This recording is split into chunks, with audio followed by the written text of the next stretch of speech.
Hindi man kami pinalad sa pangalawang gabi namin na pagtitinda sa Roa City, pero ito yung masasabi ko talaga, grabe yung balik sa amin. Sunod-sunod nga yung mga orders namin dito, kaya salamat talaga sa mga buyers namin. Anong oras na? What's up, tropa? Ako nga pala si Jepoy.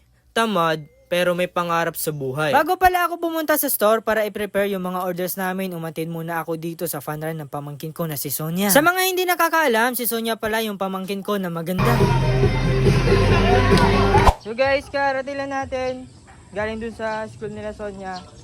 Tapos liligo lang tayo, babalik tayo dun sa shop. Let's go! Pagkatapos nga dito maligo, bumiyahe na ako dito papunta sa store kasi marami kami mga orders ngayon. Nagmamadali na nga ako dito kasi nung oras na naghihintay na yung mga customers namin. Pagdating ko nga, sakto niluluto na ni Ome yung sisig namin, kaya pagkatapos niya magluto dito, inumpisa ko na din lutuin yung fried rice. Pagkatapos nga namin dito maluto yung mga orders sa amin, dineliver na nila dito. Deliver na, deliver.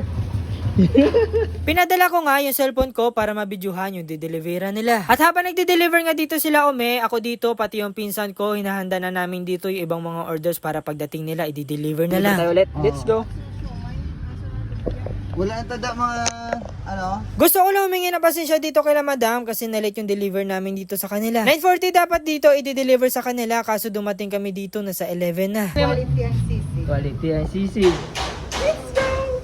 Kaya kinamagahan, inagahan ko pa dito ng gising kasi kahapon naubos talaga yung sisig namin, kaya mamimili muna ako dito. Pagkatapos ko nga dito mamili, pagbalik ko dito sa store, may mga orders na kami. Ito pala yung sinasabi ko na grabe yung balik sa amin kahit na zero kami doon sa pangalawang gabi namin na pagtitinda sa Roa City. Sa isang araw, nakakaubos kami dito ng 2 kilong sisig. Yung ibang customer namin, nagpi-PM sa akin kung meron pa ba kaming sisig, kaso nga lang wala na talaga kaming ibibigay sa kanila. So guys, mag-deliver muna tayo. Meron tayong, ilan to? 8. Walang order. Ayan. Deliver muna natin to. Let's go. So guys, nandito na tayo.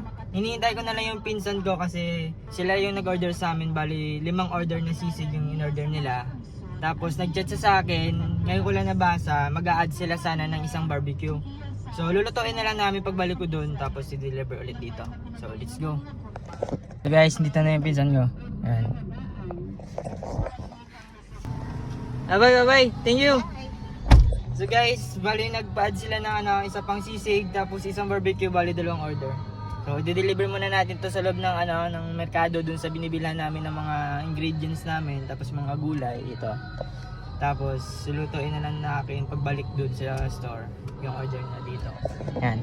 So let's go. Pagbalik ko nga pala dito sa store, niluto na pala dito ng pinsan ko. Bali nagpa-add sila dito, bali 5 order na yung in-order nila. Bali hindi ko na lang pala dito dineliver sa kanila kasi pinick up na lang nila dito sa store. Sa mga nagtatanong pala kung saan kami nakapwesto, bali wala pala kami pwesto, dito lang kami nagluluto sa grocery store ng pinsan ko. Located lang pala kami dito sa Tabok, Pontevedra. So hanggang dito na lang muna tropa. Salamat sa panunood. Kita-kits na lang tayo sa susunod nating video.